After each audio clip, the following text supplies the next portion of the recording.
The wind in the Arizona territory did not merely blow, it scoured. It carried the taste of red dust and ancient, dried sage, finding its way through the cracks of even the most tightly caulked windows. At the Red Willow Crossing, a small way station clinging precariously to the edge of the painted desert, the wind was a constant companion, whispering threats of isolation and drought. It was late in the year 1878. The sun had beaten down on the hardpan earth for 12 hours straight, baking the soil until it cracked like an old piece of pottery. Now, as evening approached, the temperature was plummeting with a sudden, violent chill typical of the high desert. Lila Hart wiped her hands on her apron, the rough cotton fabric catching on skin chapped by hard water and dry air. She was 17 years old, a girl made of slender lines and deceptively fragile appearances.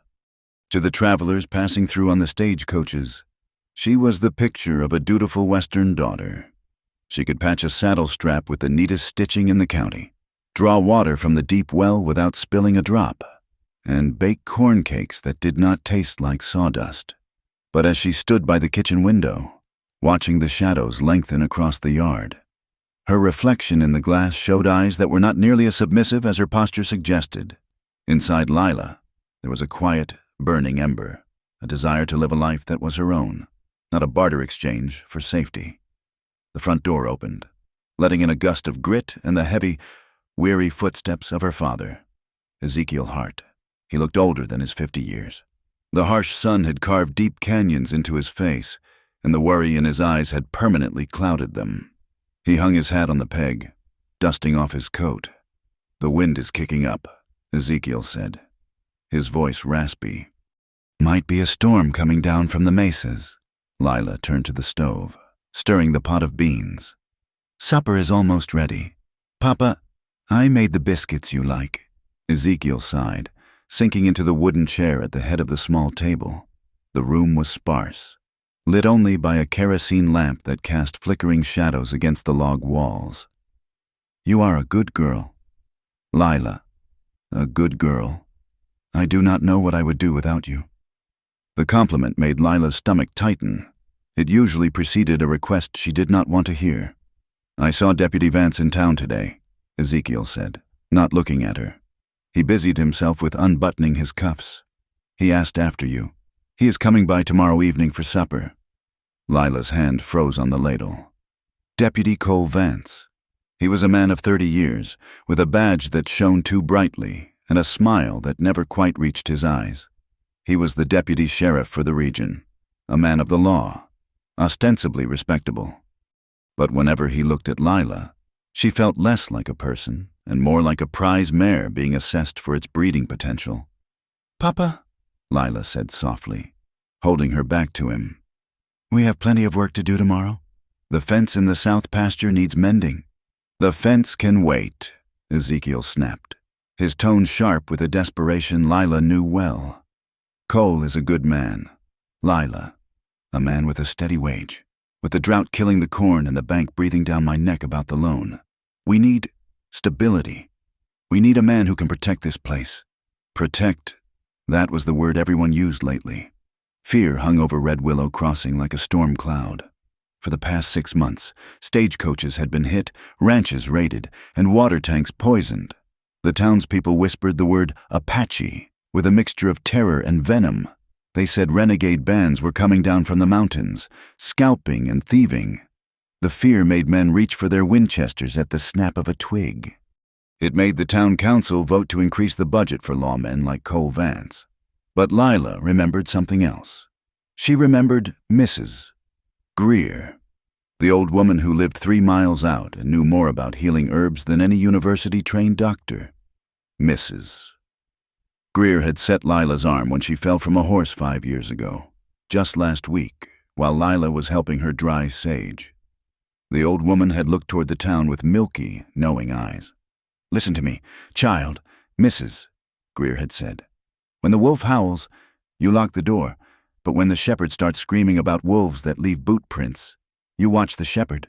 There are men who use fear to buy power, and fear is the most expensive coin in the West." Lila turned to face her father. I do not think Deputy Vance wants to protect the land. Papa, I think he wants to own it. And me with it." Ezekiel slammed his hand on the table, making the tin plates rattle. "Enough, you are 17. In my mother's time, you would have been a mother twice over by now. I am drowning. Lila, the fees for the protection patrol alone are eating us alive. Silas Crow's men are everywhere, and if we do not have the law on our side, we will lose everything. You will be polite to Deputy Vance. You will wear your blue dress, and you will smile." He did not wait for an answer. He bowed his head and began to mutter a grace over the empty plates. Lila set the pot down. She served him in silence, her heart hammering a rhythm against her ribs.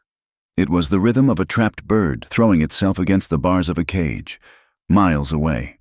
Under the cover of the deepening twilight, a man was running. He moved not with the frantic scramble of prey, but with the calculated endurance of a wolf. His name was Taza. He was Apache, a warrior who had seen 26 winters. Though his eyes held the weight of 100, his breath came in ragged gasps, but his feet fell silent on the rocks.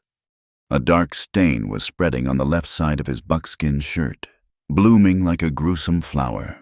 The bullet had grazed his ribs, a sloppy shot from a Winchester rifle fired from a ridge 300 yards back. He pressed a hand to the wound, his fingers sticky with blood. But he did not slow down. He could not. Taza carried a leather pouch slung across his chest.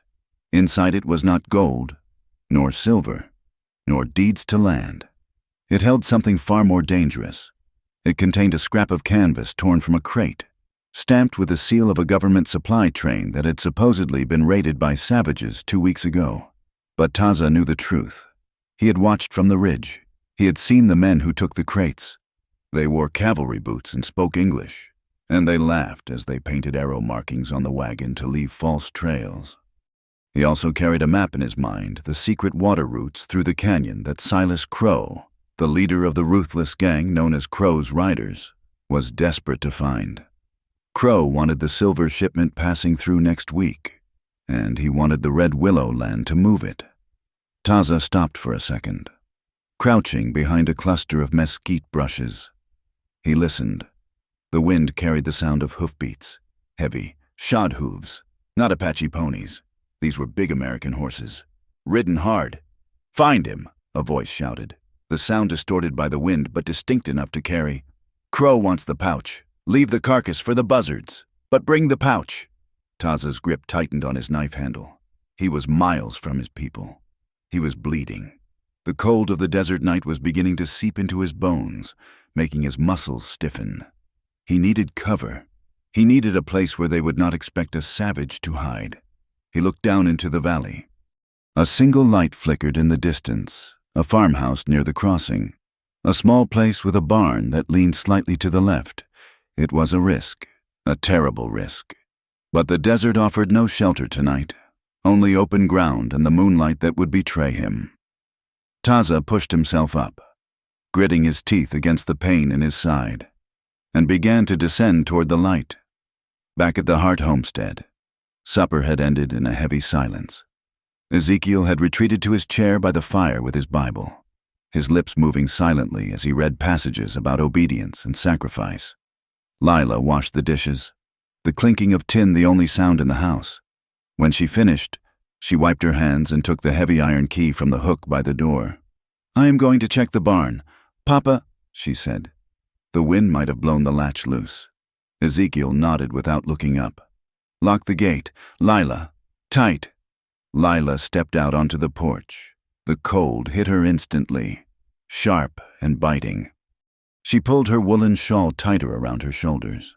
The night was vast, the sky a sprawling canvas of ink spilled with stars. But Lila found no comfort in its beauty tonight. She walked across the yard, her boots crunching on the gravel. The main gate of the Hart property stood a few yards away. It was an old thing, made of heavy oak that had grayed with weather.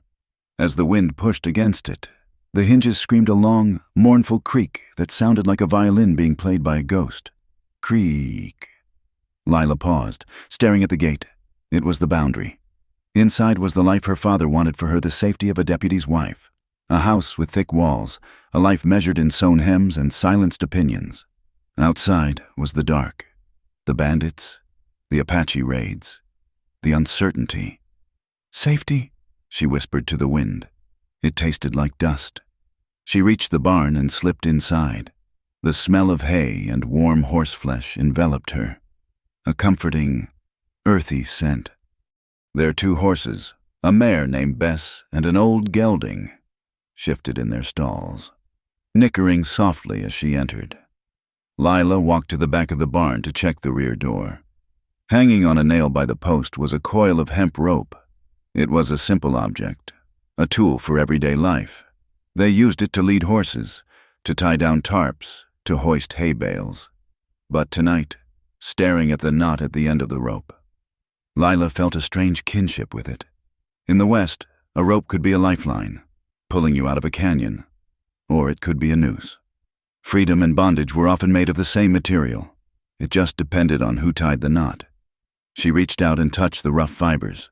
Tomorrow, she thought. Tomorrow he comes, and Papa will say yes, and the trap will shut. She checked the rear latch. It was secure. Lila turned to leave, intending to go back to the house and the suffocating silence of her father's prayers. But then she heard it. It was not the wind. It was not the horses. It was a sound from outside, just behind the barn wall where the shadows were deepest.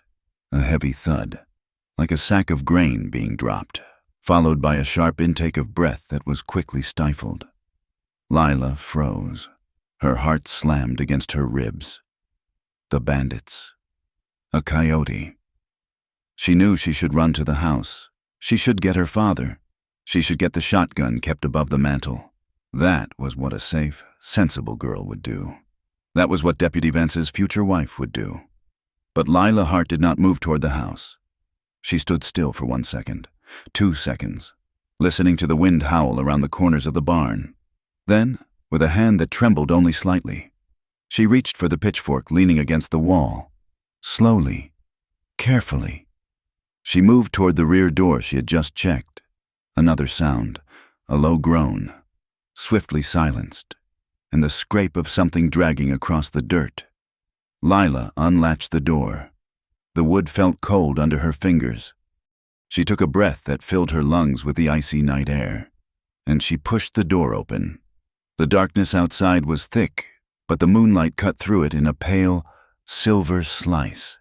And there, in the dust behind her father's barn, the night was no longer empty.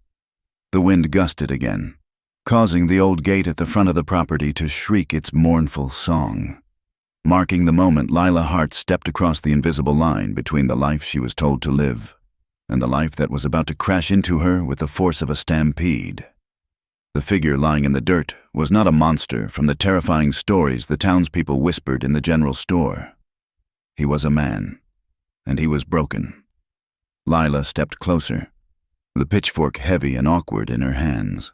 The moonlight washed over him, revealing a young Apache warrior. He wore buckskin that was stained dark with blood and sweat, and his black hair was matted against his skull.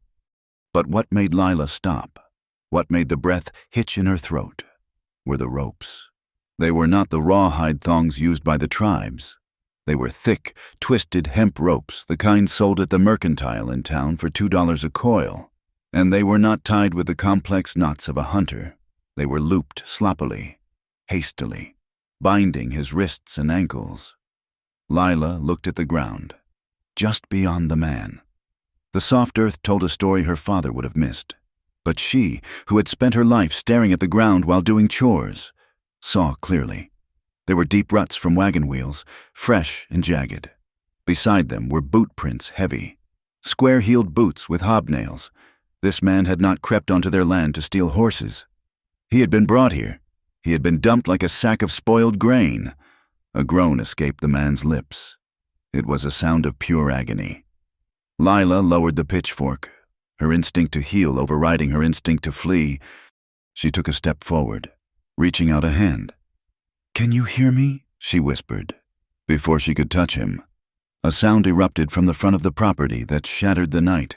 It was the thunder of hooves, not one horse but many, tearing up the gravel driveway. Men were shouting, their voices rough and amplified by the wind. Torches flared, casting erratic, dancing shadows that stretched long and terrifying against the side of the barn. "Find him!" a voice roared. "He cannot have gone far. Check the barn." Lila's heart hammered against her ribs like a trapped bird. These were not the law. These were the men her father paid protection money to avoid the riders who worked the edges of the territory. Men with faces hidden behind dusty bandanas. She looked down at the Apache. If they found him, they would kill him. It was a certainty as cold and hard as the iron of the pitchfork. And if they found him here, behind her father's barn, they might decide that the Hart family were sympathizers. Lila looked at the back door of the barn, then at the man. He was too heavy to drag inside quickly. There was no time. The heavy footsteps were rounding the corner of the barn. The crunch of boots on gravel grew louder. Lila did the only thing she could do. She did not run. She stepped over the fallen man, planting her feet firmly in the dust, and raised the pitchfork. She stood between the Apache and the approaching darkness, her slight frame trembling, but her chin held high. 3 men rounded the corner. They held torches that hissed and popped, the orange light illuminating their masked faces and the glint of revolvers at their hips. They stopped short when they saw the girl. "Well now," the lead man sneered. He was big, with a coat that looked like it had been dragged through grease. "What do we have here?" "Get off my land," Lila said. Her voice shook, but the words were clear. The man laughed, a dry, rasping sound. "We are looking for a stray dog, little lady, an Indian buck. We tracked the wagon that dropped him. We know he is here." He took a step forward, the torchlight catching the malicious gleam in his eyes. "I said get back," Lila warned, tightening her grip on the wood handle of the pitchfork. "My father is inside the barn. He has a double-barreled scattergun aimed right at your chest. He is just waiting for me to step aside." It was a lie, a desperate, fragile lie. Her father was likely inside the house, cowering behind the locked door, praying the storm would pass. But the bandits did not know that. They hesitated, their eyes darting to the dark, gaping mouth of the barn door behind her. "You are bluffing," the leader growled, though he did not take another step. Ezekiel Hart does not have the spine to shoot a man. "Try him," Lila snapped. "He is protecting his property. And right now, you are trespassing." Behind her, in the dust, Taza's eyes fluttered open. The world was a blur of pain and spinning shadows. His side burned as if a branding iron had been pressed against his ribs.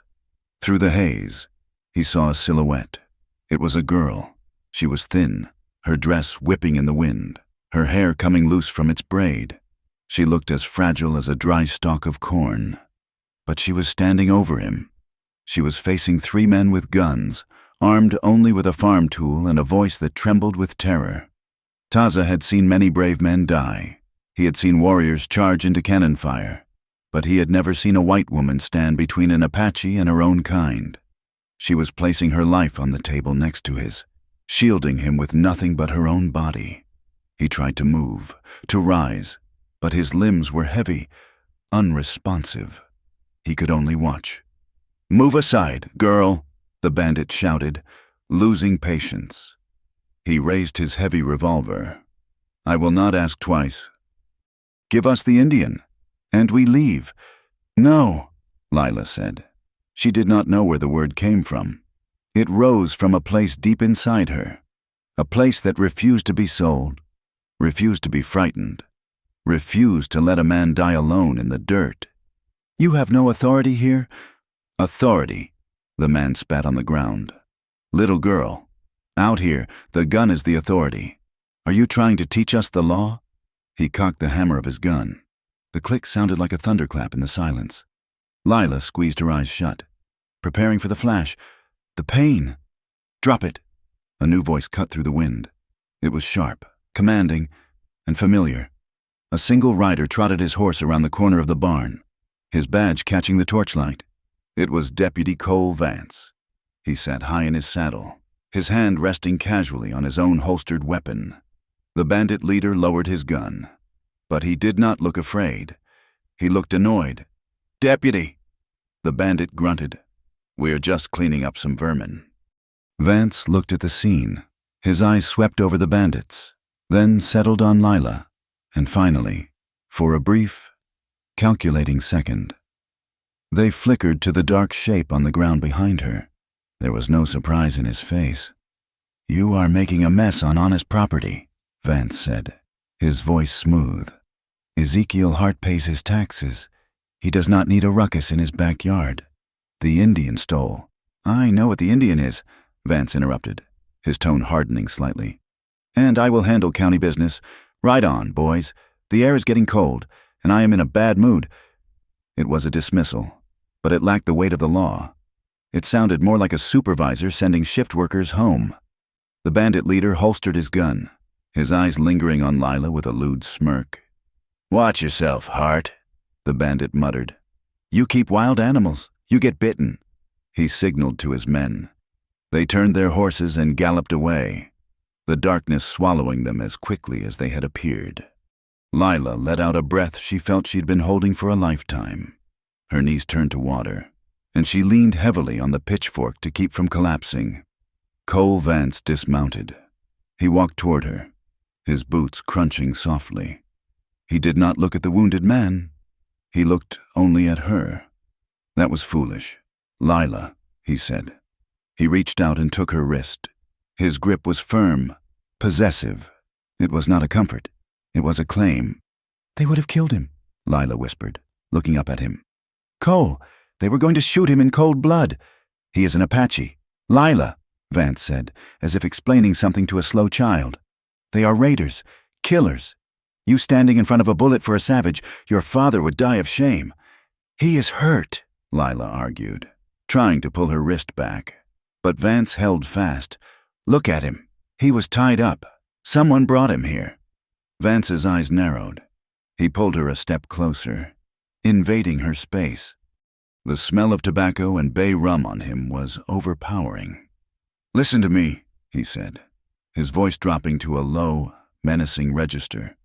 "Do not get mixed up in Apache business. It is a fire that will burn your pretty face right off. You leave the law to me. You leave the protection to me. Do you understand?" It was not a request. It was a threat. The back door of the house banged open. Ezekiel Hart came running out, a lantern swinging wildly in his hand. He was pale, his eyes wide with panic. "Lila," he shouted. "Lila, are you hurt? I heard voices. I heard." He stopped when he saw the deputy and his daughter. Then he saw the Apache on the ground. Ezekiel's face drained of what little color it had left. "Oh, sweet Lord," Ezekiel moaned. "An Apache. Here, they will burn us out. They will kill us all." "Calm down, Ezekiel," Vance said, finally releasing Lila's wrist. "The danger is gone. I chased them off." "Thank you. Cole, thank you," Ezekiel babbled, wiping sweat from his brow despite the cold. He looked at the wounded man with terrified disgust. We have to get rid of it. We have to give him to the marshal. Or maybe we just drag him to the road." Lila stared at her father, the man who read the Bible every night, the man who spoke of charity. Fear had hollowed him out until there was nothing left but a shell. "No," Lila said. Ezekiel blinked. "What did you say?" "I said no," Lila repeated. Her voice was steady now. "He is bleeding. Papa, we are Christians. We do not throw wounded men into the road to die. He is not a man. He is a heathen," Ezekiel shrieked, his fear turning to anger. "And you, defying me in front of the deputy!" "Lila," Vance warned, stepping forward again. "Be reasonable. I can take him off your hands. I will see he gets where he belongs." Lila looked at Vance. She saw the way his hand hovered near his gun. She remembered the look he had shared with the bandit leader, a look of recognition, of understanding. If she gave this man to Cole Vance, he would never reach jail. He would end up in a ditch, and the secret he carried would die with him. "He stays," Lila said. She turned her back on Vance, a breach of etiquette that made her father gasp. She knelt beside the Apache. "Help me, Papa, or go back inside and read your book, but I am not letting him die." Ezekiel stood trembling, caught between his fear of the Apache, his fear of the deputy, and his shock at his daughter's sudden steel spine. Vance watched her for a long moment. His jaw tightened. Then, a cold, smooth mask slid back over his face. "Fine," Vance said. "Play nursemaid if you must. But when he wakes up and cuts your throat, do not say I did not warn you. I will come back tomorrow.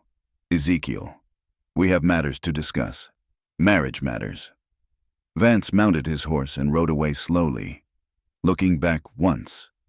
The look he gave Lila was not of affection. It was the look of a man who had decided that a spirited horse needed a harsher bit. When the sound of hoofbeats faded, Ezekiel slumped against the barn wall. "You have doomed us," he whispered. "You have doomed us all. Go inside, Papa," Lila said gently, but with a distance she had never felt before. "I will handle this." Defeated. Ezekiel turned and shuffled back toward the house. He looked small. Lila was alone with the Apache. She worked quickly. The man was heavy, dead weight, but desperation gave her strength. She grabbed him by the shoulders and dragged him, inch by inch, not into the house, but toward the small root cellar dug into the side of the hill near the smokehouse. It was dry, hidden, and warm enough. She got him inside, laying him on a pile of burlap sacks. She lit a small lantern, keeping the flame low. Lila knelt beside him. Her hands, usually so steady when sewing, were shaking as she pulled a knife from her pocket. She cut the thick hemp ropes from his wrists and ankles. The skin underneath was raw, bruised purple and blue. She poured water from a canteen onto a rag and began to clean the dirt from his face. He was young, she realized, younger than the hard lines of his face suggested. His features were sharp, noble, even in pain. As the cool water touched his forehead, his eyes opened again. They were dark, endless, and lucid. He did not flinch. He did not try to grab her. He just looked at her, studying her face as if memorizing a map. "Water," he croaked. Lila lifted the canteen to his lips. He drank greedily, some of the water spilling down his chin. "Thank you," he said. The English words were heavily accented, rough like stones rubbing together, but clear. "You are safe here," Lila said, dipping the rag again to clean the wound on his side. "The bandits are gone. The deputy is gone." The man flinched when she touched his ribs, but he did not cry out. He looked down at his own wrists, at the angry red marks left by the hemp rope. He raised a hand, his fingers trembling, and pointed to the marks. "Not, Apache, not," he whispered. Lila paused. "I know. I saw the rope. I saw the boots." He looked into her eyes, and the intensity of his gaze made her breath catch. He moved his hand, tapping his chest, then pointing toward the door where the darkness lay. "Crow," he said. The name hung in the damp air of the cellar. Silas Crow, the bandit leader. "Crow's men were here," Lila confirmed. "They were the ones looking for you." The Apache shook his head slightly. He pointed again to the door, in the direction Deputy Vance had ridden. "Crow," he repeated. Then he made a gesture, two fingers crossing over each other. "Crow. And law." Lila froze. The realization hit her like a physical blow. Taza watched the understanding dawn in her eyes. He saw the horror, and then the anger. He had been captured by Crow's men, beaten and bound. They had planned to stage his death, to make it look like he had died attacking the settlement, fueling the hatred against his people. But he had escaped the wagon. And the man with the badge, the man this girl knew, was not a savior. He was the other half of the snake. "Vance," Lila whispered, the name tasting like ash in her mouth. "Vance works for Crow." Taza nodded slowly, his strength fading. "Yes." Lila sat back on her heels. The cellar suddenly felt very small. The safety she thought she had, the law, her father. The town was an illusion. The only thing real was the blood on her hands and the man lying before her. She had shielded him from the bandits, but she had unwittingly stepped into a war. "Rest," she told him, her voice firming up. "I will bring food. I will bring medicine. No one knows you are here." Taza's eyes were closing, but he fought to keep them open for one last second. "Why?" he asked. "Why? Help." Lila looked at the door, then back at him. She thought of the gate creaking in the wind. She thought of the deputy's hand on her wrist, claiming her. "Because," Lila said softly, "I think we are both trying to escape the same cage."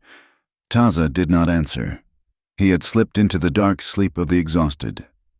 Lila stayed for a moment longer, watching the rise and fall of his chest, before blowing out the lantern and stepping back out into the hostile, windy night. The innocence of her 17 years was gone, left behind in the dust with the hemp ropes, replaced by a dangerous and terrifying freedom. The lean-to behind the kitchen was a cramped, shadowed space, smelling of dry onions and damp earth. It was a place for storing potatoes and curing meat, not for hiding men.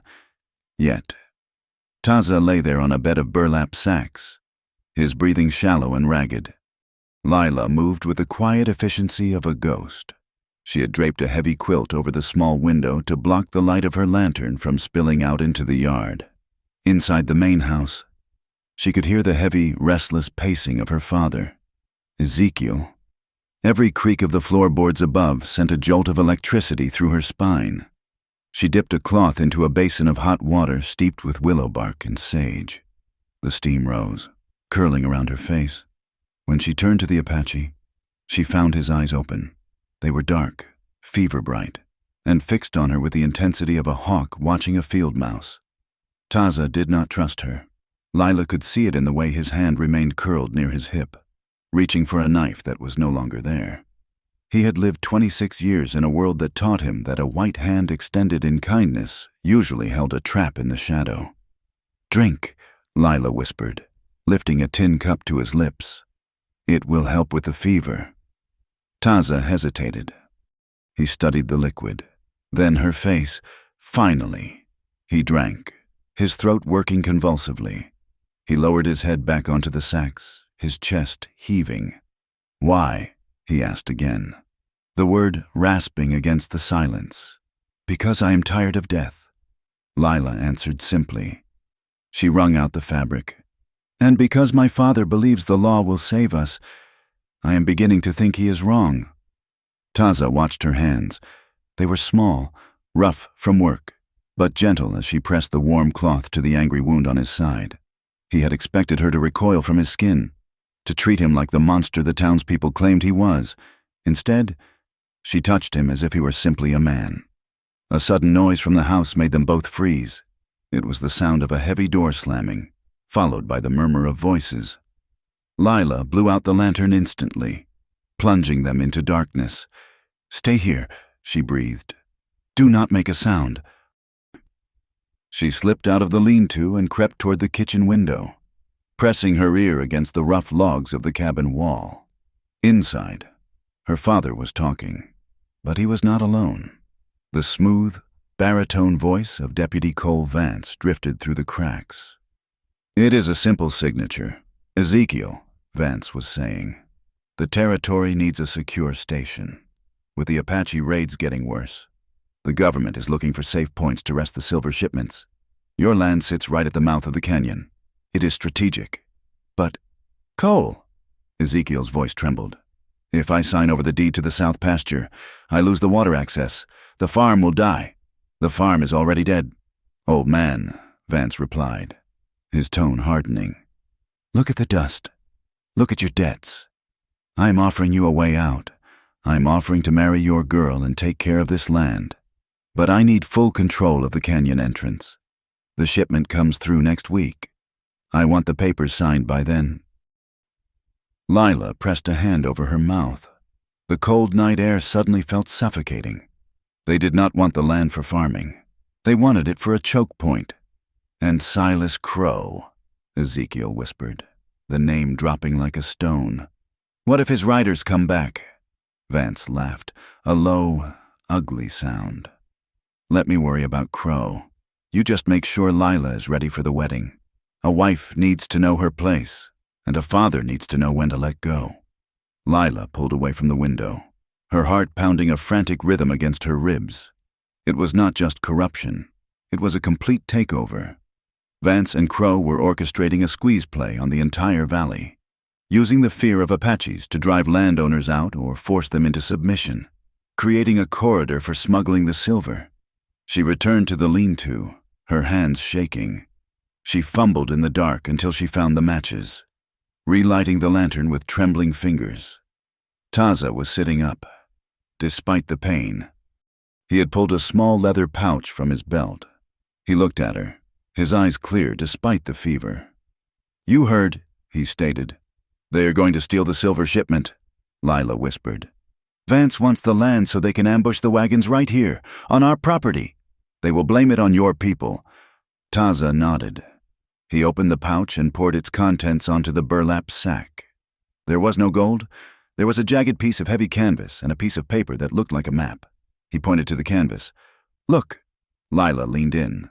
The fabric was thick, the kind used for military tents or government supply wagons. Stamped on it in faded black ink were the letters U.S., Army, Q, M, Quartermaster. But smeared over the stamp was a crude painting of a red hand. "Crow's men," Taza said, his voice grating like gravel. "They attacked the supply train 2 moons ago. They paint this mark to look like Apache, but they leave this." He tapped the stamped letters. "Apache do not steal army canvas to wrap whiskey bottles.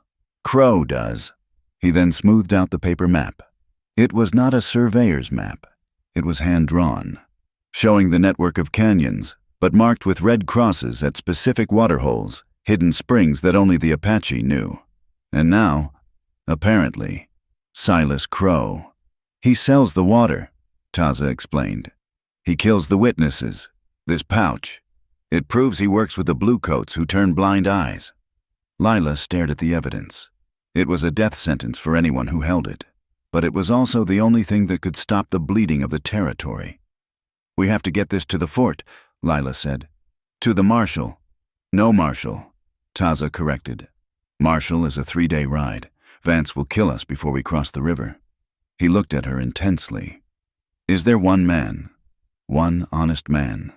Lila's mind raced.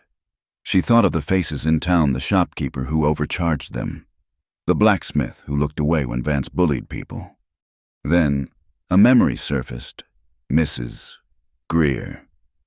"There is a lieutenant," Lila said slowly. "Mrs. Greer told me about him. Lieutenant Owen Hale? He is stationed at the output near the Twin Mesas. She said he hates Crow.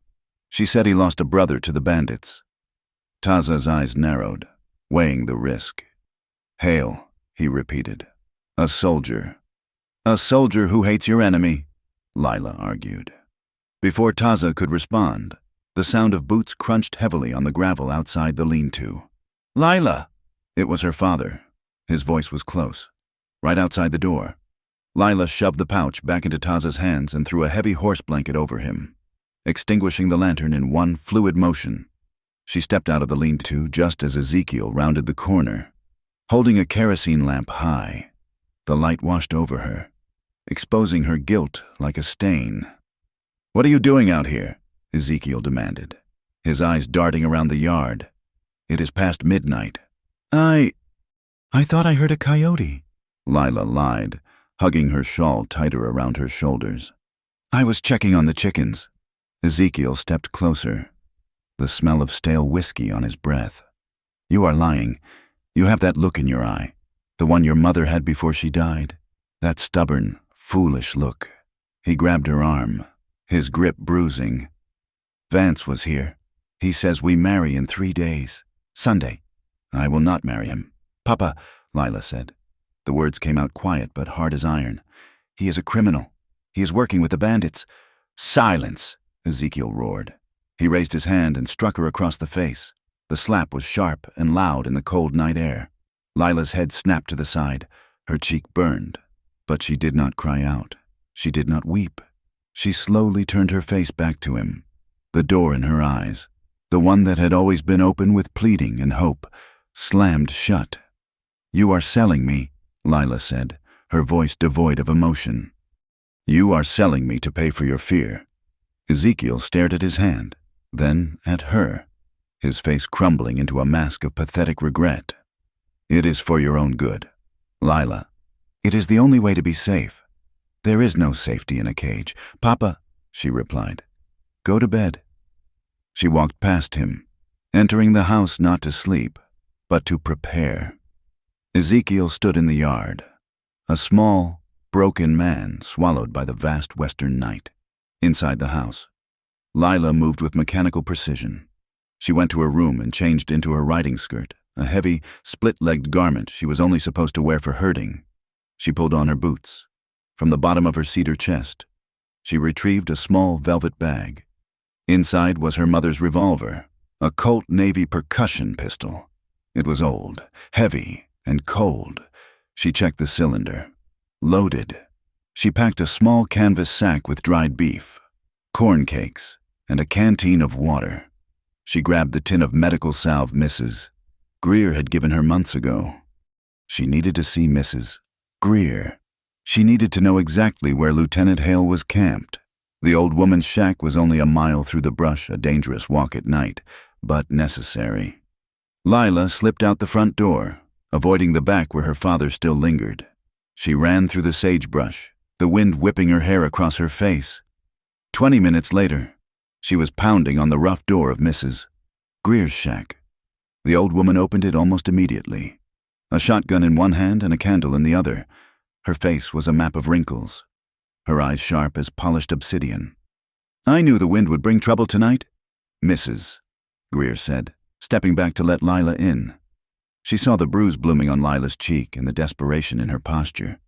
I need to find Lieutenant Hale, Lila said, breathless. Now. Mrs. Greer did not ask why. She did not ask about the bruise. She simply set the candle down and went to a shelf filled with jars of dried herbs and strange, twisted roots. He is camped at the Broken Rock Ridge, Mrs. Greer said, her voice dry and crackling like autumn leaves. 10 miles north, past the dry creek bed, but the path is watched. Child. I have to go, Lila said. I have someone to help. Mrs. Greer turned, holding a small pouch of pungent herbs. For the fever, she said, pressing it into Lila's hand. Make a paste with water. It will draw the heat out. She looked deep into Lila's eyes. You are leaving the fence, Lila Hart. Out there, the only law is the one you carry in your heart. You want freedom, the price is the truth. You want safety, the price is your soul. You cannot have both. I know, Lila said. Go, Mrs. Greer commanded. And do not look back. Looking back is how the salt takes you. Lila ran back to the homestead. The wind had picked up, turning into a howling gale that drove sand into her eyes. The temperature was dropping fast. A winter storm was rolling off the peaks, threatening to turn the desert into a freezer. When she reached the lean-to, she found Taza shivering violently.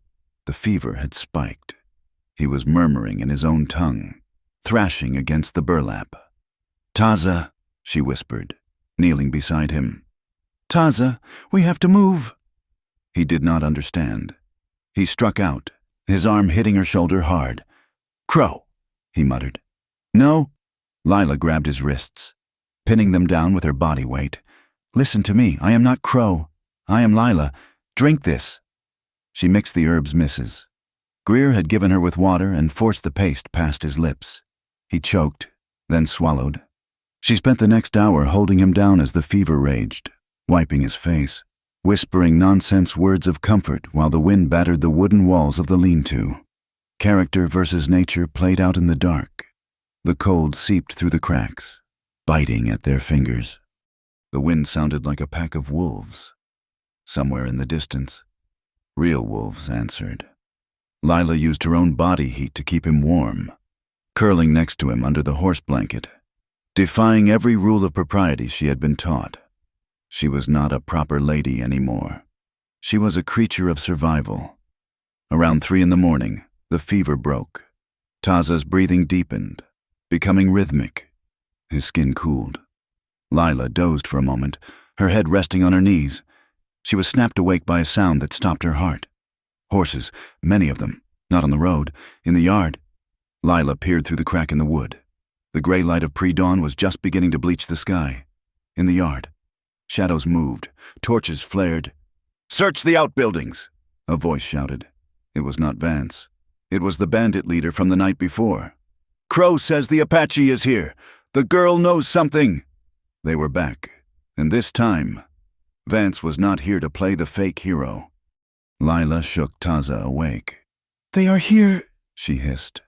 "We have to go now." Taza sat up. He was weak, but his eyes were clear. He heard the boots crunching on the gravel, moving toward the barn. "The horses," Taza said. "In the barn," Lila replied. "But they are heading there." "No." Taza pointed to a small, rotting door at the back of the lean-to that led directly into the corral, bypassing the barn interior. "We take horses from the paddock. No saddles. Too loud." They moved. Lila grabbed her sack and the gun. She helped Taza stand. He leaned heavily on her, his arm over her shoulders. They stumbled out the back of the lean-to into the biting wind.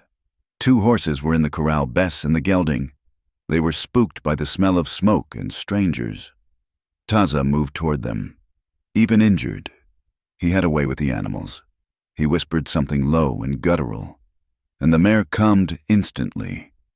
He vaulted onto her back with a grimace of pain, gripping her mane. Lila climbed onto the gelding. She felt the cold leather of the reins in her hands. This was it. "Hey!" A shout came from the corner of the barn. A man had spotted them. "They are running. The girl is Indian." A gunshot cracked the air. A bullet whizzed past Lila's ear, splintering the wood of the fence post. "Ride!" Taza shouted. Lila kicked the gelding hard. The horse surged forward, crashing through the flimsy wooden gate of the paddock. They galloped out into the open scrubland, the hooves thundering against the hard earth. Behind them, shouts erupted. More shots rang out, wild and angry. Lila leaned low over the horse's neck, the wind tearing at her eyes. She risked a glance back. The Hart homestead was shrinking in the distance. She saw the outline of the house where she had been born. She saw the porch where she had shelled peas and dreamed of a different life. And she saw the old wooden gate at the front entrance, swinging wildly in the wind, creaking its mournful song. She was leaving. She was leaving her father, her home, her reputation, and her safety. She looked ahead, at the broad, scarred back of the Apache warrior riding in front of her.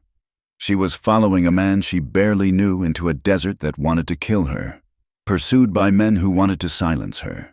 But for the first time in 17 years, the air filling her lungs felt entirely her own. They rode hard for an hour, putting miles of rock and sage between them and the farm. The sun began to bleed over the horizon, painting the red rocks with the color of fresh blood. Taza slowed his horse as they reached the entrance to a narrow ravine. He looked back, scanning the horizon. Lila pulled up beside him, her chest heaving. "Did we lose them?" Taza pointed.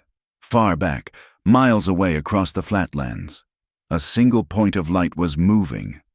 It was not the erratic light of a torch. It was the steady, focused beam of a lantern swinging from a saddle. Someone was tracking them. Someone who knew the land as well as Taza did. "Crow has a tracker," Taza said grimly. "We do not stop.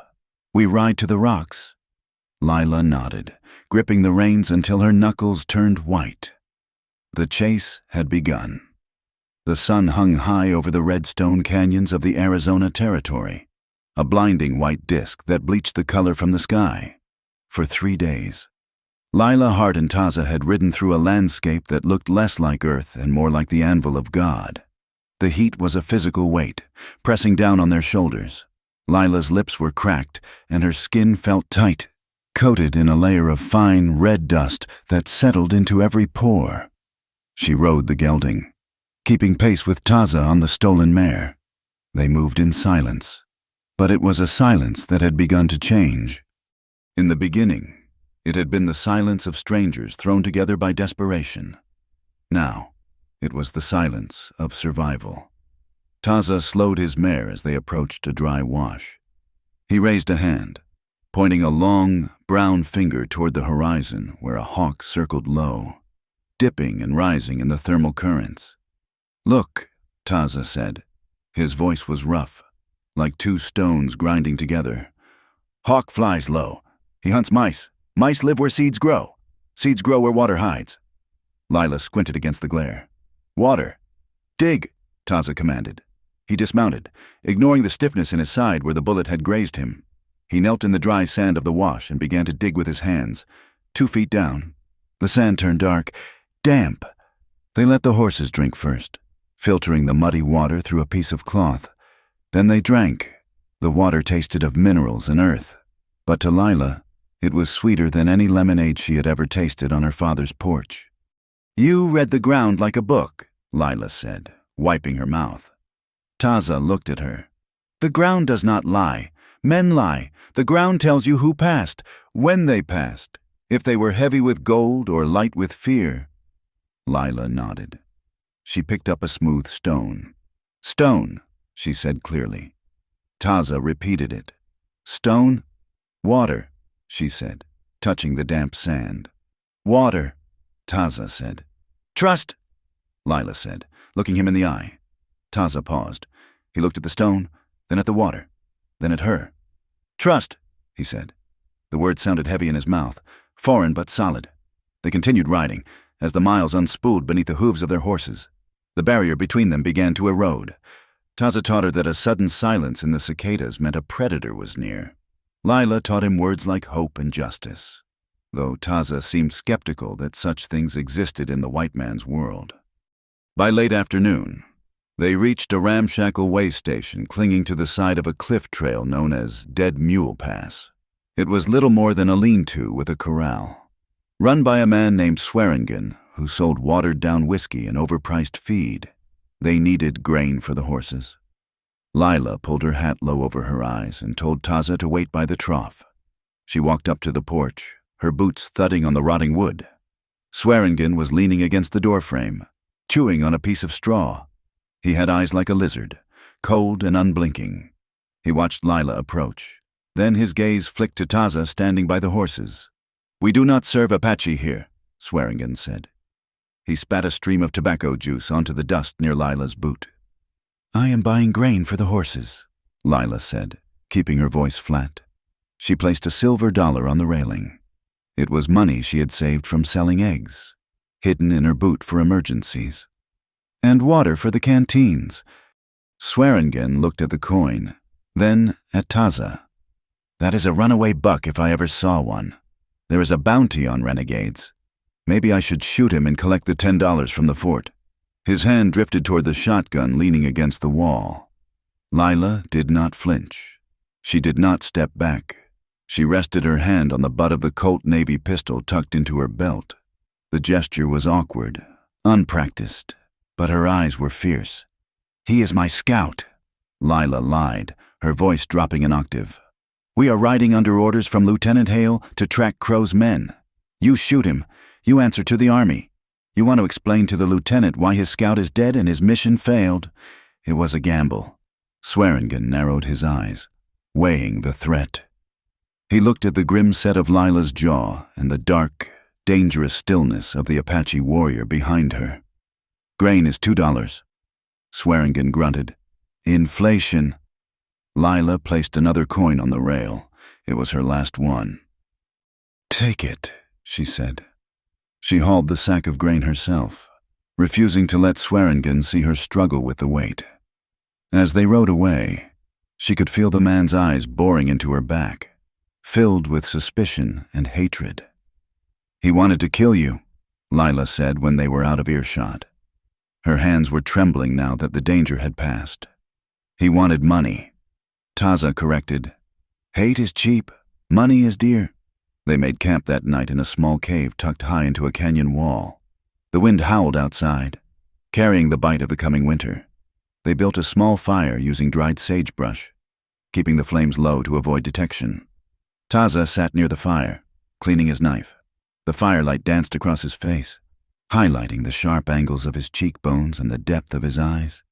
Why do you fight Crow? Lila asked. Why not just go back to your people? Why stay and risk death for a piece of canvas? Taza stopped polishing the blade. He looked into the fire as if seeing ghosts in the embers. I had a brother, Taza said quietly. Younger, he believed in the peace treaties. He went to the trading post to buy flour. Crow's men shot him. They scalped him. Lila drew a sharp breath. But they did not just kill him? Taza continued, his voice void of emotion, which made it all the more terrifying. They left a cavalry glove beside him. They wanted my people to think soldiers did it. Then they went to a ranch and killed a white family, leaving Apache arrows. They play us like puppets. They want war. War makes the roads empty. Empty roads are easy to rob. He looked at Lila. I do not fight for revenge. Revenge is a circle. I fight to break the wheel. If I kill Crow, the lies stop. Lila looked at him. She saw the immense burden he carried. He was not a savage. He was a man trying to stop a fire from consuming the world, even while the world tried to burn him. My father thinks the law protects us, Lila said softly. He thinks if we follow the rules, we are safe. Rules are for the sheep, Taza said. Wolves eat the sheep who follow rules. Wolves fear only the sheep who grow teeth. The next morning brought a shift in the wind. The air smelled of sulfur and rain. They were riding through a narrow slot canyon, the walls rising 200 feet on either side like the pillars of a cathedral, when Taza suddenly pulled his horse to a halt. Listen, he said. Lila heard nothing but the wind. Then, echoing off the stone walls, came the distinct click of a rifle hammer being cocked. Ambush, Taza shouted. He threw himself from his horse, tackling Lila off hers just as a gunshot cracked through the air. A bullet sparked against the rock exactly where Lila's head had been a second before. They hit the ground hard, rolling behind a cluster of boulders. Above them, on the canyon rim, silhouettes moved against the sky. Crow's riders, Taza hissed. He pulled his own weapon, an old repeater rifle he had taken from the bandits at the farm. They found us. Give it up, girl, a voice echoed from above. Crow just wants the pouch. Throw it out, and you can walk away. Liar, Lila screamed back. She surprised herself with the ferocity of her own voice. Bullets rained down, chipping away at the stone that sheltered them. Taza moved with fluid grace, popping up to fire a single shot, then ducking back down. A cry of pain from the rim told her his aim was true. We are trapped, Lila said, clutching her pistol. They have the high ground. Not trapped, Taza said. He pointed to a narrow fissure in the rock face behind them, barely wide enough for a man. We go through, but they will shoot us when we run. He looked at the horses.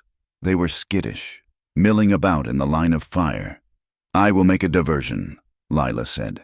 Before Taza could stop her, she grabbed a handful of sharp gravel.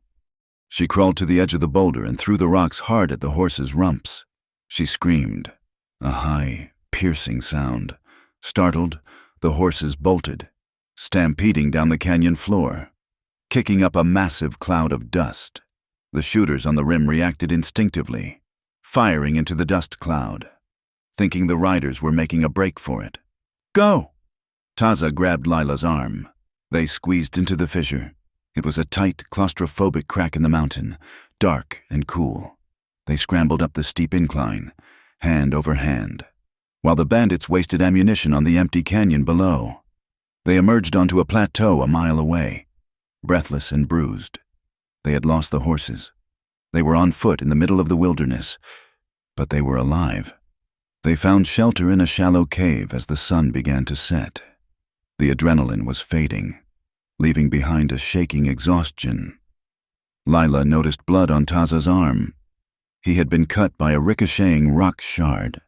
Let me see, she said. She used the last of their water to clean the cut. The cave was small, forcing them to sit close. As she dabbed the wound, her hand brushed against his chest. His skin was warm, his heart beating a steady, strong rhythm beneath her fingers. She looked up. Taza was watching her. For a moment, the war outside did not exist. There was no Crow, no Vance, no father waiting to sell her. There was only the firelight, the smell of sage, and the man who had pulled her from the saddle. It was not the crude desire Deputy Vance looked at her with. It was something deeper. It was recognition. He saw her, not as a woman to be owned, but as a fire to be respected. Lila's breath hitched. She wanted to lean in. She wanted to bridge the distance between her world and his. But Taza gently took her hand and moved it away from his chest. "Not yet," he whispered. "First, we survive." The rejection was gentle, respectful. It was a promise, not a dismissal. Lila nodded, her face flushing. "We need to reach Lieutenant Hale," she said, her voice steadying. "He is at Broken Rock Ridge. It is a day's walk." They walked through the night. By the time they saw the smoke of the army campfires, Lila's boots were worn through, and her feet were bleeding. Lieutenant Owen Hale was a man carved from granite. He sat in his command tent, a cigar clamped between his teeth, looking at the two ragtag figures that had been brought in by his sentries. He listened to Lila's story without interrupting. He looked at the pouch Taza placed on the table, the canvas with the red hand and the map of the water holes. Hale picked up the canvas. He ran his thumb over the U, S, Army Q, M, stamp. "I knew it," Hale growled. "I knew Crow was getting inside help, but I did not think it was the local law." "Vance is marrying into the land," Lila said. "He wants the canyon entrance. He wants to ambush the silver train at my father's farm." Hale looked at her. "And your father—" "He is a scared man," Lila said. "He thinks he is buying safety." Hale stood up. He walked to the map of the territory hanging on the tent wall. "The silver train comes through Coyote Pass in 2 days.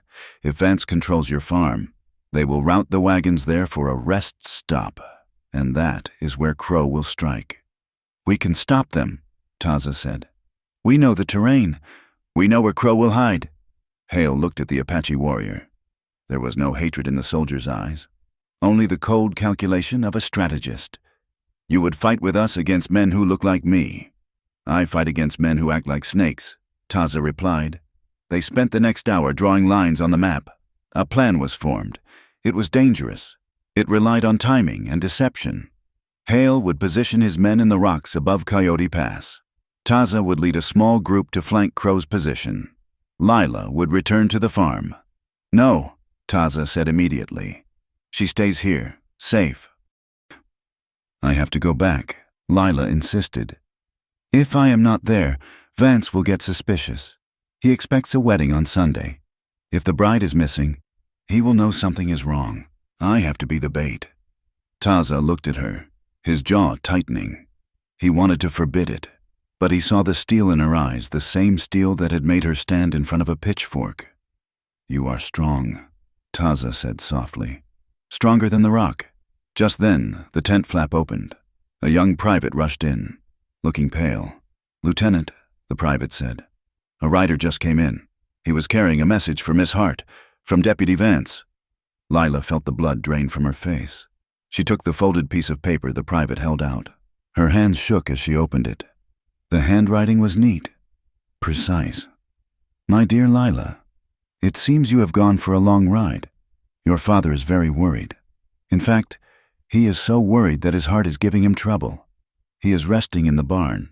I am watching over him. If you are not home by sunset tomorrow to nurse him, I fear he might not survive the night. Come home. The wedding is still on. Yours, Cole." Lila crumpled the paper in her fist. "What does it say?" Taza asked. "He has my father," Lila whispered. "He is holding him hostage. If I do not go back, he will kill him." Hale slammed his fist on the table. "It is a trap. He knows you are with the Apache. He wants to draw you in and kill you both." "I know," Lila said. She looked at Taza. "But I cannot let him kill my father." "We go," Taza said. He picked up his rifle. "We are going to the wedding." "It is suicide," Hale warned. "No," Lila said, her voice cold and hard. "It is a reckoning." She looked at the map one last time. The time for hiding was over. The time for running was over. She was going back to Red Willow Crossing. She was going back to the gate that creaked in the wind, but this time, she was not obedient. She was bringing a war.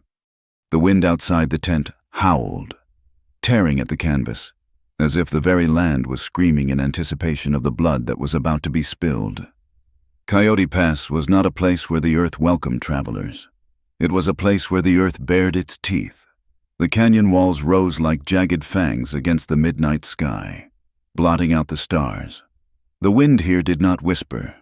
It screamed, funneling through the narrow gap with a ferocity that could strip the warmth from a man's bones in minutes.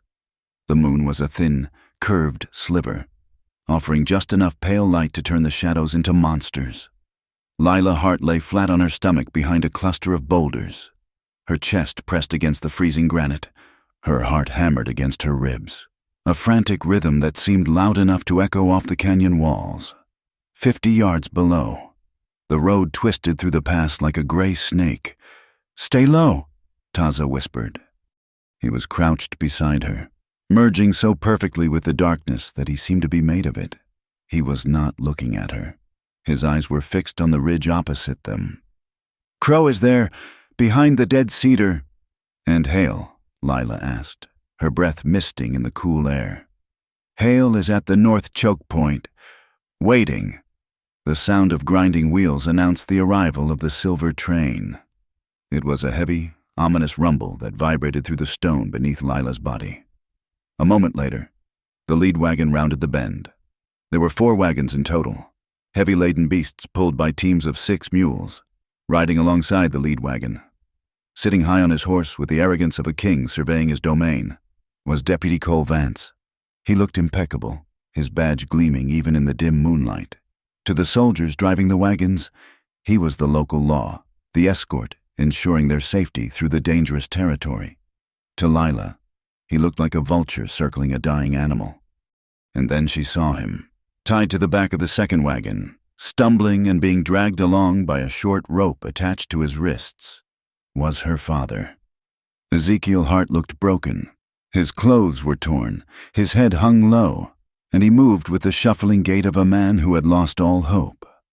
Vance had brought him not just as a hostage, but as a witness, or perhaps a scapegoat. "Papa?" Lila breathed, her hand tightening on the grip of her mother's old Colt Navy pistol. "Wait," Taza commanded, his hand settling gently on her shoulder. "Not yet." The plan was a house of cards. Lieutenant Owen Hale and his soldiers were hidden at the far end of the pass to block the exit. Taza was to circle around and flank Crow's shooters on the high ridge.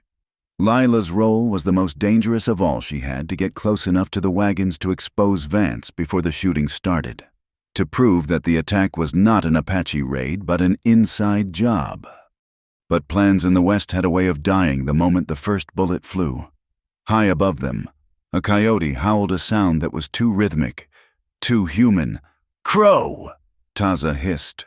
He vanished into the shadows, moving with a silence that defied the loose shale underfoot. He was going to cut the head off the snake. Below, on the road, the attack began. Muzzle flashes bloomed from the ridge like angry red flowers. The crack of rifles shattered the night. The driver of the lead wagon slumped forward, and the mules panicked, screaming and tangling in their harnesses. "Ambush Apache!" Vance shouted, drawing his weapon. But he did not fire at the ridge. He fired into the air, a performance for the terrified soldiers. Lila scrambled down the scree slope. The stones tore at her dress and cut her palms, but she did not feel the pain. She only saw her father, who had fallen to his knees in the dust as the wagon lurched to a halt. Bullets whined off the rocks around her. It was chaos. The soldiers were firing blindly into the dark. Crow's men were picking them off with terrifying precision. Lila reached the bottom of the slope. She was 20 yards from the wagons. She saw Vance trot his horse toward the rear, toward her father.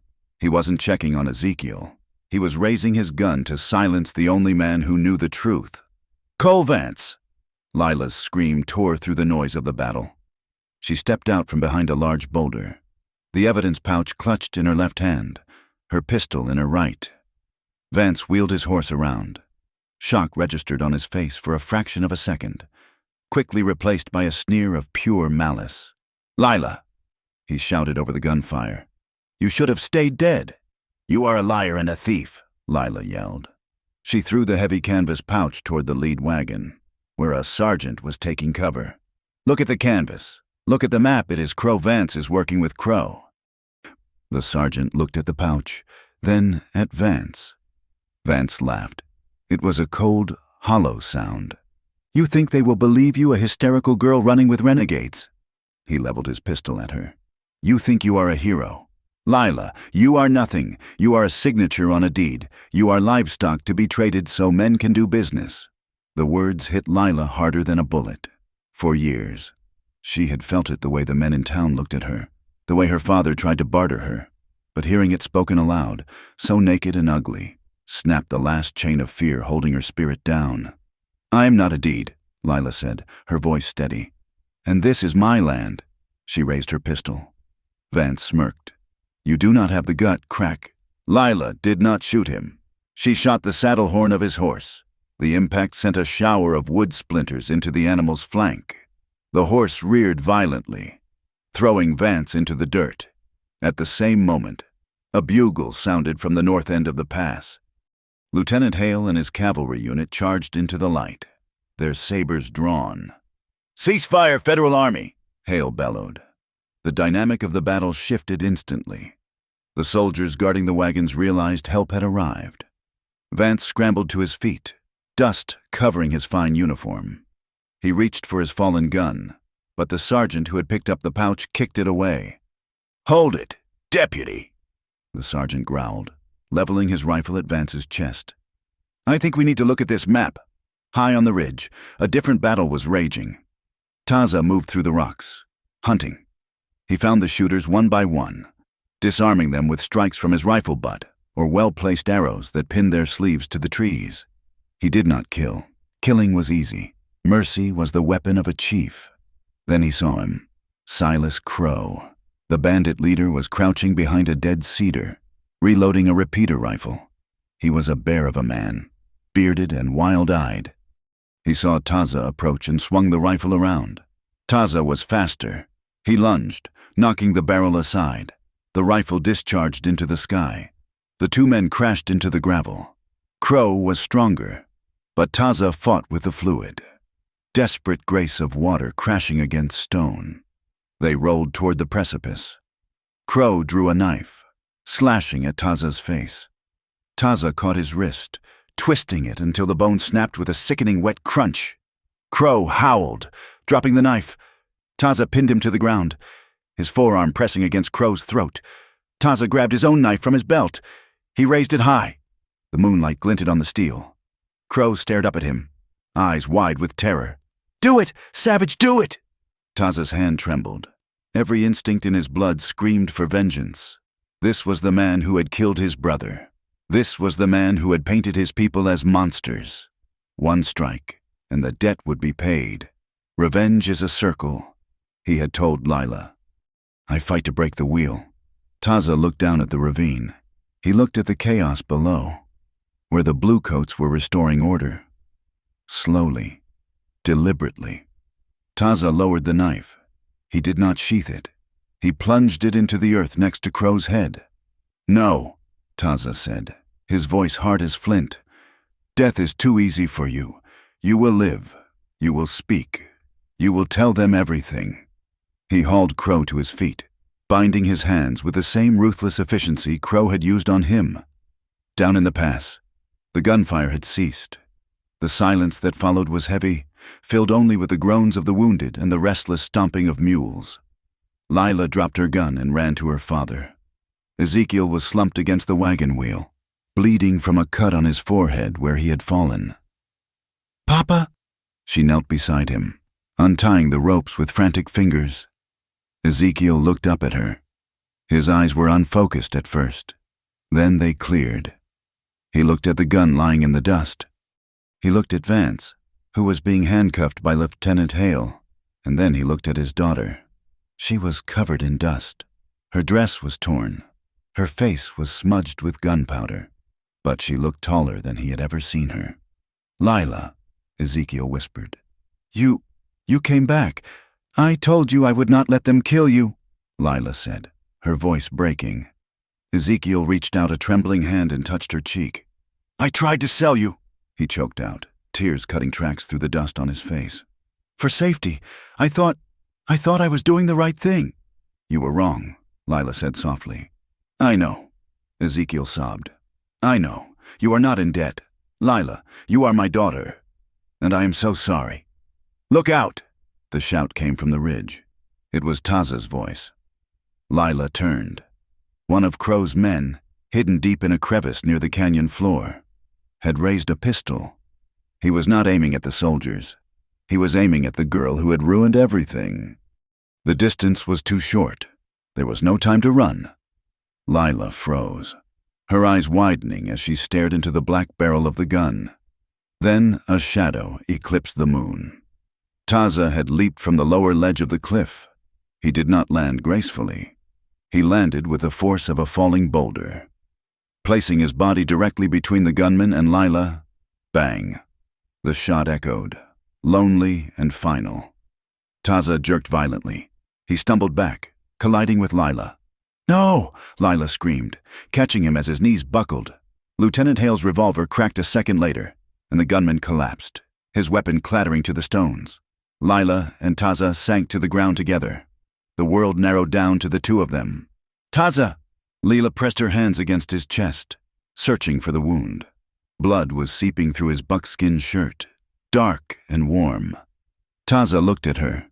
His face was pale, but the corners of his mouth twitched upward in a faint, pained smile. "Shield," he whispered, coughing slightly.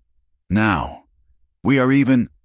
Lila tore a strip from her petticoat, her hands shaking so hard she could barely tie the knot. "You foolish man," she cried, tears finally spilling over. "You foolish, brave man." "It is, just the shoulder," Taza gritted out, wincing as she tightened the bandage. "Bone is hard, the bullet is soft."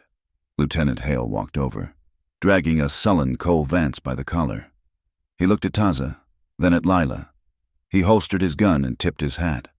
"I will need a statement from both of you," Hale said, his voice gruff but respectful. "But first, let us get a surgeon for that shoulder." Vance glared at Lila, his face twisted with hate. "This is not over. Hart, the town will never accept you. You are branded now." Lila stood up. She looked down at the man she was supposed to marry. "Let them talk," Lila said. "I would rather be branded by the truth than kept pristine by a lie." Hale shoved Vance toward the waiting soldiers. "Take him away, and find Crow. I want them both in irons before sunrise." The adrenaline began to fade, leaving Lila trembling in the aftermath. The soldiers were efficiently securing the silver and tending to the wounded. Her father was being helped into a wagon by a medic. Lila sat back down on the cold rocks next to Taza. He was leaning against the wagon wheel, his eyes closed, breathing steadily. She looked up at the sky. The clouds were breaking, revealing the vast, indifferent tapestry of stars. The wind was still blowing, cold and biting, but for the first time in her life, it did not feel like a threat. It felt like cleansing. She looked at her hands. They were dirty, blood-stained, and scarred. They were not the hands of a lady. They were the hands of a woman who had saved herself. Taza reached out with his uninjured arm and covered her hand with his. His skin was rough, calloused, and warm. "Home?" he asked softly, without opening his eyes.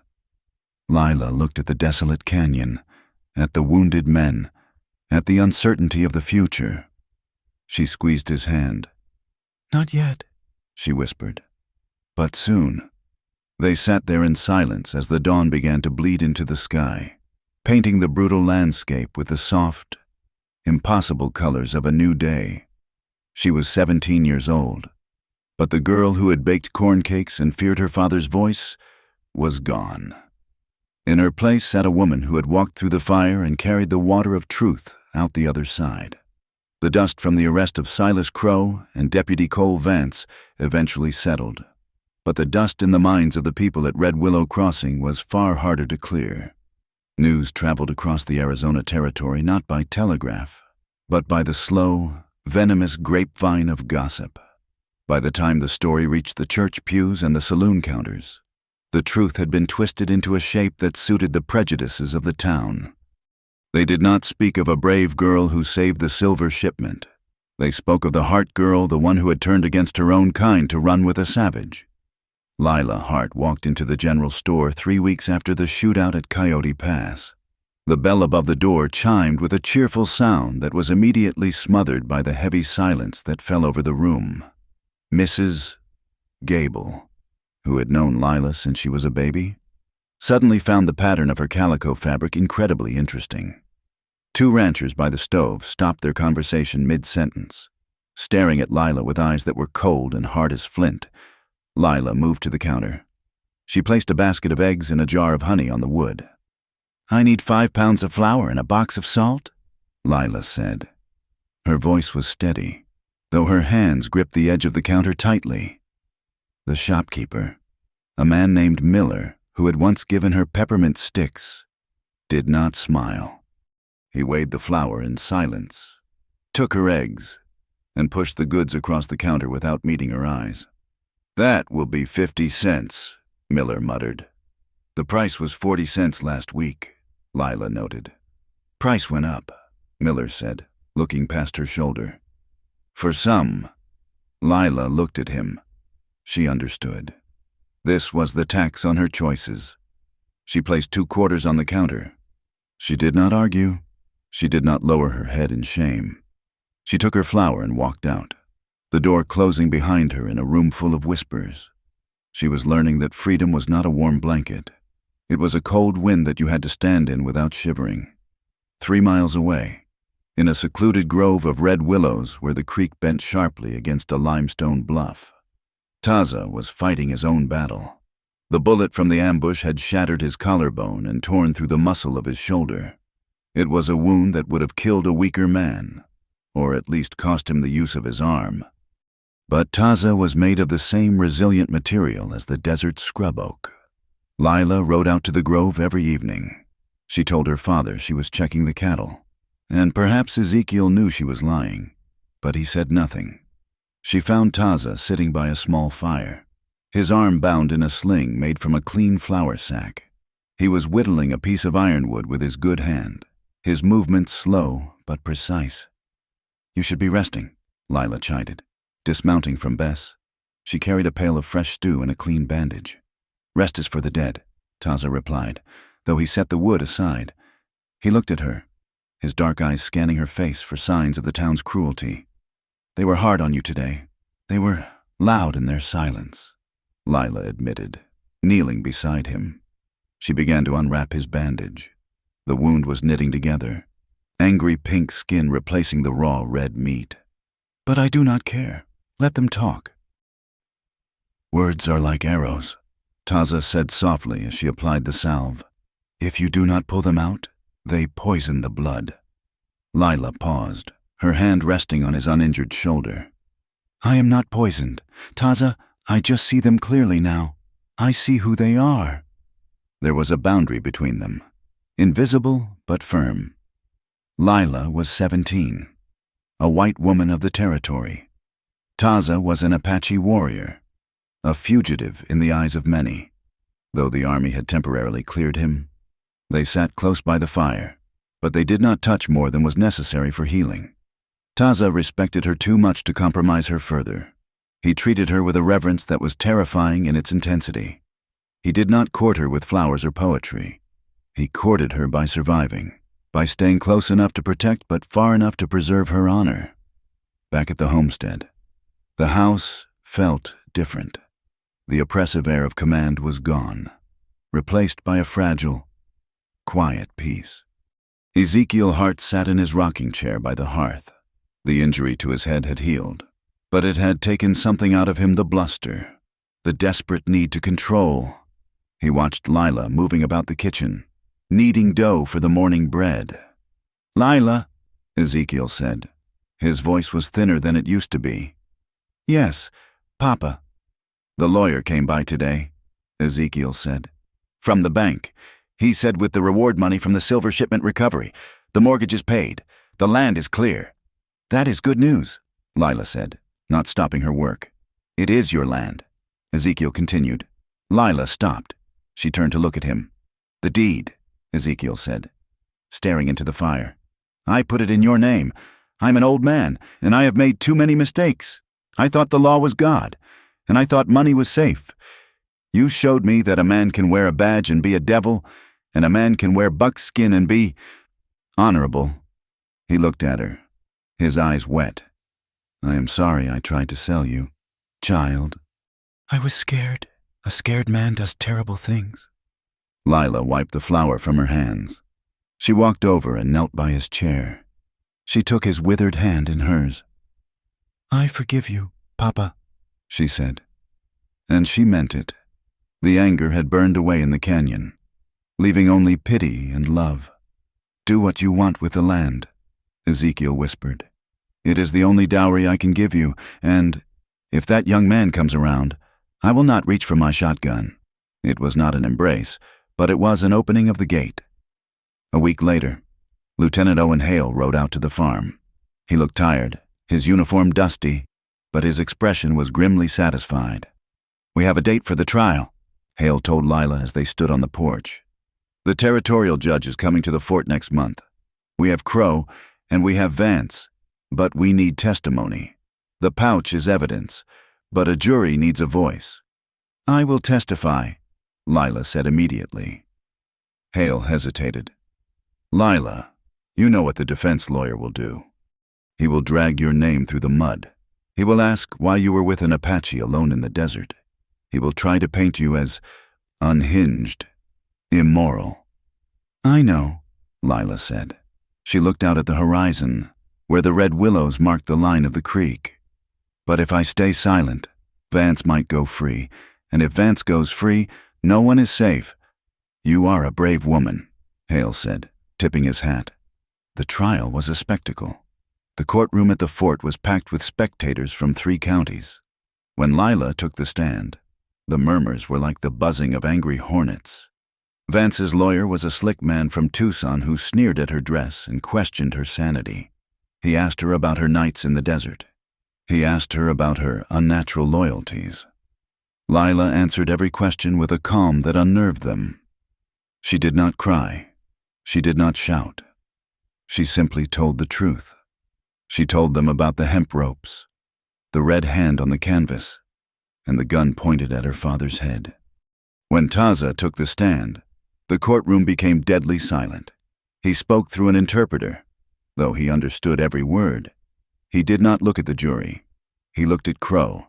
His testimony was short, brutal, and irrefutable. The jury deliberated for 2 hours. The verdict was guilty on all counts. Silas Crow was sentenced to hang. Cole Vance was sentenced to 20 years in the territorial prison. As they led Vance away, he stopped and looked at Lila. His eyes were empty now, the arrogance crushed. He did not say a word. He just looked at her, then looked at the floor, and shuffled out of her life forever. Time in the West was measured not in hours, but in seasons. The winter came, harsh and biting, covering the red rocks in a dusting of snow. Then the spring rains washed the canyons, bringing a bloom of wildflowers that turned the desert purple and yellow. Then the heat returned, baking the earth hard again. 2 years passed. Lila is 19 now. The softness of girlhood had refined into the strength of womanhood. Her hands were calloused from working the farm, her skin bronzed by the sun. She ran the Hart homestead with a steady hand. The cattle herd had grown, the fences were mended. Ezekiel had passed away quietly in his sleep during the second winter, leaving Lila alone in the big house. But she was not truly alone. Taza had not left. He had not moved into the house that would have caused a scandal that might have burned the farm down, but he had stayed close. He built a small structure near the willow grove, working as a horsebreaker and a tracker for the army when Lieutenant Hale needed him. He came to the farm every day to help with the heavy work, to fix the roof, to break the colts. The town had not forgiven them, but they had come to accept the reality. Lila Hart was the woman who sold the best beef in the county, and the Apache who shadowed her was the best tracker in the territory. Respect, grudging and cold, had replaced the open hostility. One evening in late September, the air turned crisp with the promise of autumn. Lila rode out to Taza's camp by the creek. He was sitting by the fire, cooking coffee in a battered tin pot. He looked up as she approached. The years had been kind to him. The desperate, hunted look was gone from his eyes. replaced by a quiet confidence. He wore a clean flannel shirt tucked into his buckskins.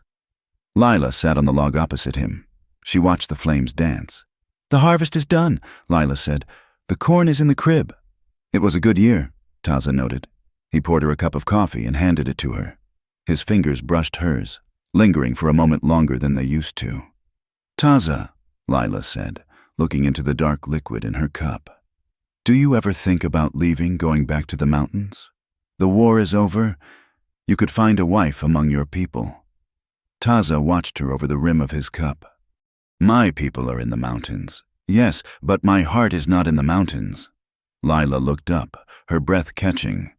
"For 2 years," Taza said, his voice low and rhythmic like the creek water.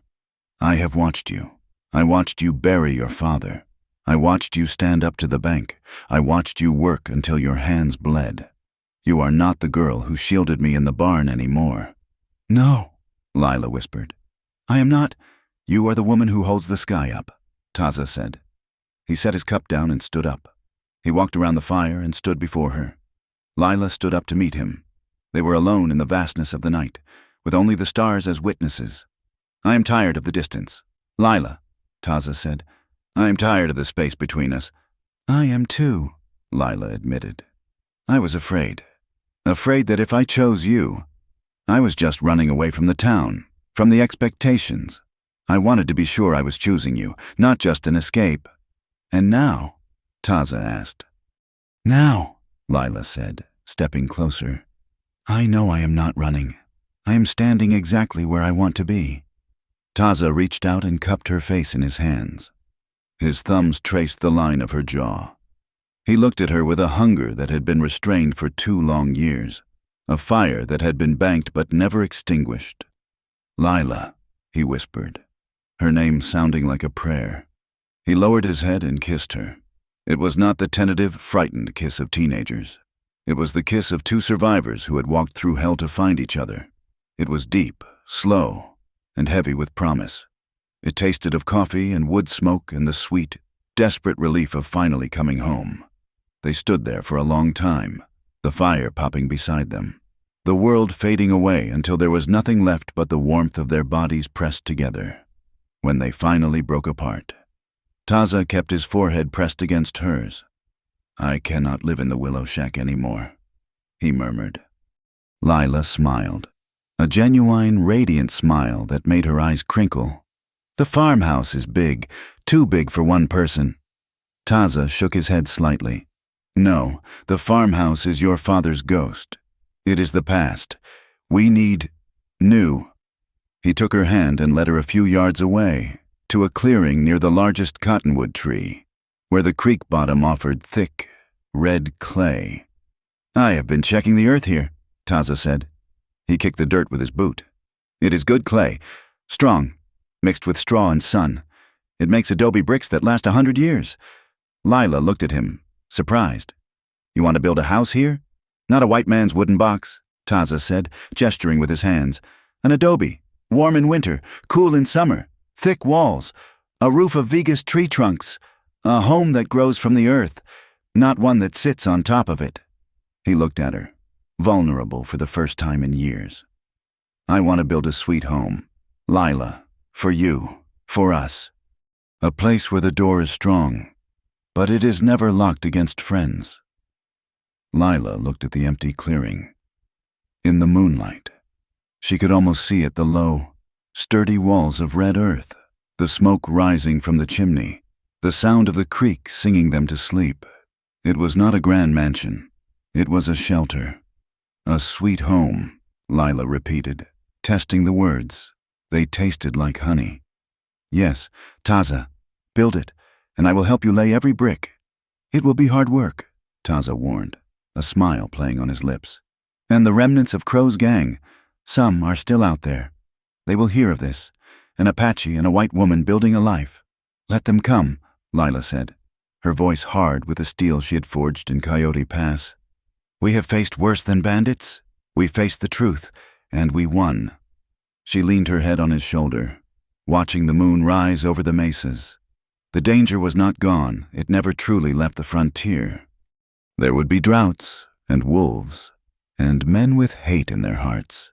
But as the wind rustled through the red willows, Lila Hart knew one thing with absolute certainty. She was no longer the girl waiting to be saved, and he was no longer the warrior waiting to die.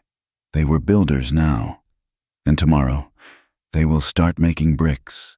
The house did not rise from the earth quickly.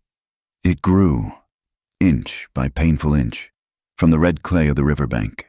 It was a labor of sweat and stubbornness, built under the relentless gaze of the Arizona sun. Taza worked the adobe mixture with a rhythm that was almost a dance. He mixed the clay with water from the creek and straw from the barn, stomping it with his bare feet until it reached the perfect consistency. He molded the bricks one by one, setting them out to bake in the heat until they were as hard as stone. Lila was there beside him. She did not watch from the shade. She carried the water buckets until her shoulders screamed in protest. She smoothed the mortar between the bricks, her hands coated in the same red mud that stained Taza's skin. "It is small," Taza said one afternoon, wiping sweat from his brow with his forearm. He looked at the rectangular outline of the walls, which were now waist-high. "Not a mansion like the governor has in Tucson." Lila looked at the structure. It was situated perfectly. The back was sheltered by the cottonwood trees, and the front faced the grove of red willows in the creek. The prevailing wind would cool it in the summer, and the thick earthen walls would hold the heat of the hearth in the winter. "It is not small," Lila corrected him, handing him a ladle of water. "It is exactly the size it needs to be. A mansion has empty rooms where ghosts can hide. This house will be full." Taza drank the water, his eyes watching her over the rim of the ladle. The look he gave her was warm, devoid of the haunted vigilance that had defined him when they first met. He was no longer a man running from death. He was a man building a life. As the weeks turned into months, the house took shape. Taza cut heavy pine logs from the high ridges for the vigas, the roof beams. He hoisted them up with ropes, his muscles straining, while Lila guided them into the notches he had carved. They laid a roof of latillas and packed earth, sealing the home against the sky. It was finished on a Tuesday in November. The air was crisp, carrying the scent of pine smoke and drying sage. The house stood solid and brown against the landscape, indistinguishable from the earth itself except for the clean lines of its corners. It had a sturdy wooden door, a stone chimney, and windows that looked out toward the water. It was humble. It was rough. But to Lila Hart, standing back to admire it with mud drying on her cheek, it was the most beautiful structure in the West. She walked to the barn and returned with an object she had been saving. It was an old iron horseshoe, pitted with rust, one she had found half buried in the paddock on the day she decided to stop being afraid. She held it up to the door frame. "For luck?" Taza asked, leaning against the wall. He was cleaning his trowel, his movements slow and satisfied. Lila shook her head. She positioned the horseshoe not with the ends pointing up to catch luck, as was the custom, but with the ends pointing down, embracing the wood. "No," Lila said, hammering the nail in with a decisive strike. "Luck is for gamblers and fools. Luck is what my father prayed for while he sold his soul to Cole Vance. This is not for luck." She stepped back, looking at the iron curve against the new wood. "This is iron," she said. "It is forged in fire. It is hammered into shape. It is strong. That is what this house is. We did not get here by chance. Taza, we got here because we chose to stand when they told us to kneel. This is a reminder that freedom does not fall from the sky. It is nailed up by our own hands." Taza looked at the horseshoe, then at Lila. He reached out and took her hand, his palm rough against hers. "Iron and choice," he agreed. "A good foundation." The town of Red Willow Crossing did not throw a parade for the new homeowners. There were no housewarming parties, no neighbors bringing pies. The prejudices of the territory ran deep, like the roots of the mesquite bush, and they were not easily dug out. However, the silence had changed. It was no longer the silence of hostility. It was the silence of caution. Lieutenant Owen Hale rode out to the property 2 weeks after they moved in. He declined Lila's offer of coffee, staying on his horse. but his posture was relaxed. "The territory is quieting down," Hale reported, looking at the smoke curling from their chimney. "With Crow hanged and Vance in prison, the raids have stopped. People are sleeping easier." He looked at Taza, who was chopping wood near the creek. Taza stopped his axe mid-swing and nodded to the soldier. Hale nodded back. It was a small gesture, almost invisible, but in the language of the frontier, it was a treaty. "There are some in town who still talk," Hale said to Lila, adjusting his gloves. "They say it is unnatural. A white woman and an Apache living on free land.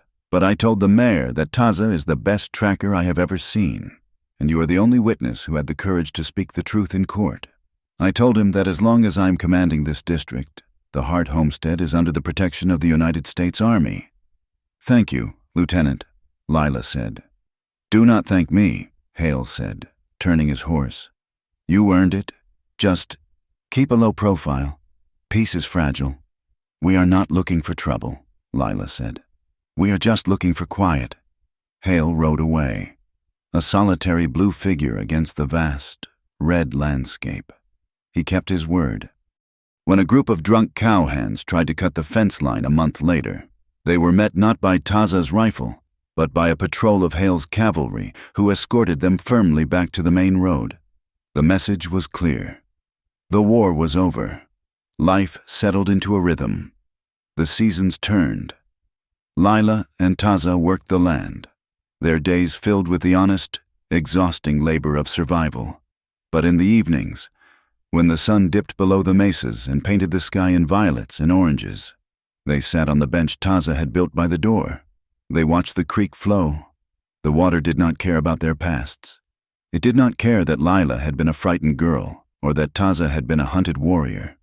It simply flowed, overcoming every rock and obstacle in its path, moving constantly toward the sea. "It never stops," Taza murmured one evening, watching the current. "No," Lila said, resting her head on his shoulder. "It just finds a way around." One afternoon in late spring, a year after the house was built, the sky turned a bruised purple. The wind died suddenly, creating a vacuum of silence that every Westerner knew to fear.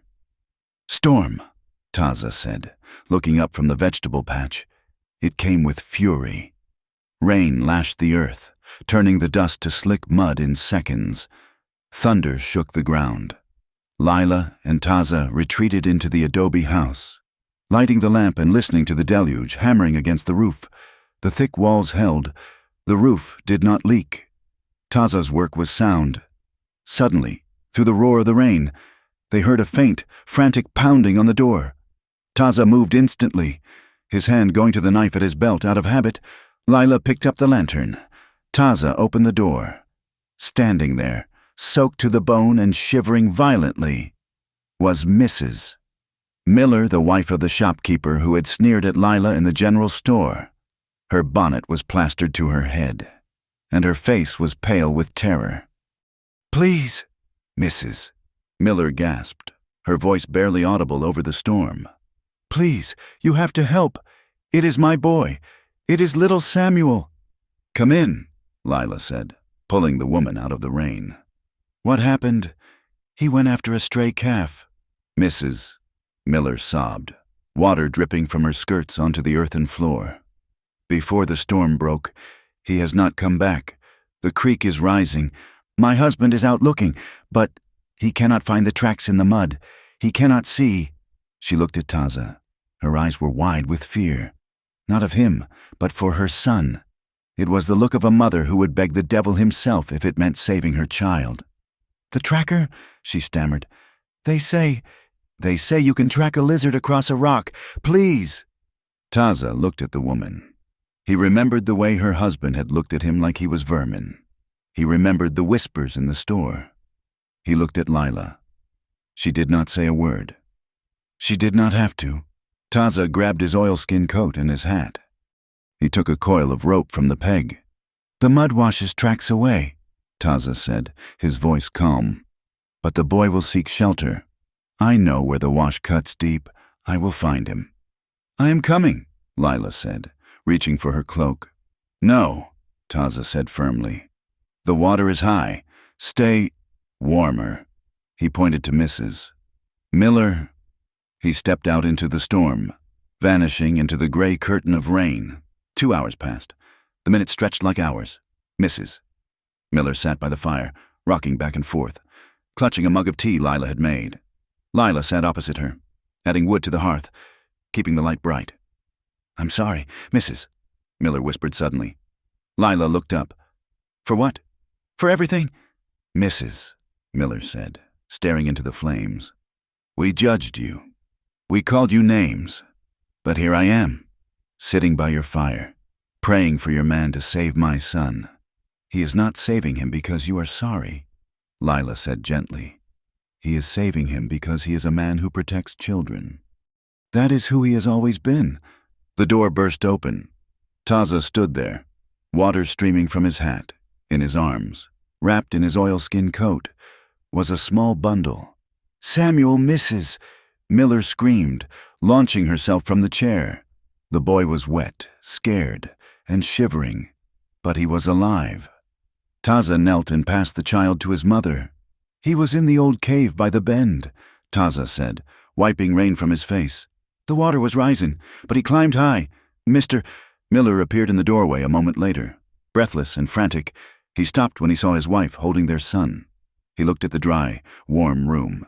He looked at Taza, the Apache standing by the door. Dripping wet, Mr. Miller walked over to Taza. He was a proud man, stiff with the prejudices of his generation. But he stripped the glove from his hand and extended it. Thank you, Miller said. His voice cracked. Thank you. Taza looked at the hand. He took it. The shake was brief, firm.